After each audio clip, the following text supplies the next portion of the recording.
आणि आता बातमी संजय राऊतांची आहे। महाराष्ट्रात बळी देऊन सरकार आलेला 55 रेडे कामाख्या देवीच्या मंदिरात कापले गेले असा निशाणा खासदार संजय राऊतांनी शिंदेंच्या शिवसेनेवर साधलाय। जनतेनं ठाकरेंच्या शिवसेनेचा बळी देऊन हे सरकार सत्तेत आलं असं उत्तर यावर नवनाथ वन यांनी राऊतांना दिलं। गृहमंत्र्यांनी पोलीस आयुक्तांनी बसून तोडगा काढायला पाहिजे होता। बळी तर आम्ही देतो ना, महाराष्ट्रातलं सरकारच बळी देऊन आलेलं आहे। महाराष्ट्राचं सरकार देवळात बळी देऊन आलेलं आहे, हे माहिती आहे का तुम्हाला? 55 रेडे कामाख्या देवीच्या मंदिरात कापले गेले, ही कुर्बानीच आहे ना। त्या कुर्बानीवर सुद्धा आपण आक्षेप घेतला पाहिजे। आमचा आक्षेप आहे या अंधश्रद्धेला।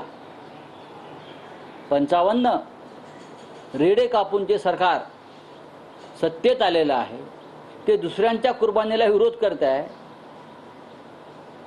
हा मानसिक गोंधळ आहे।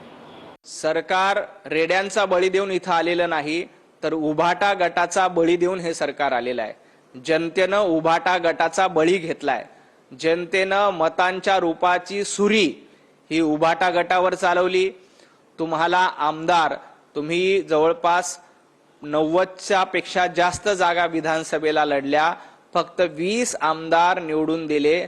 तुमच्या 70 आमदारांचं मत न देता बळी घेण्याचं काम महाराष्ट्रातल्या जनतेनं केलंय।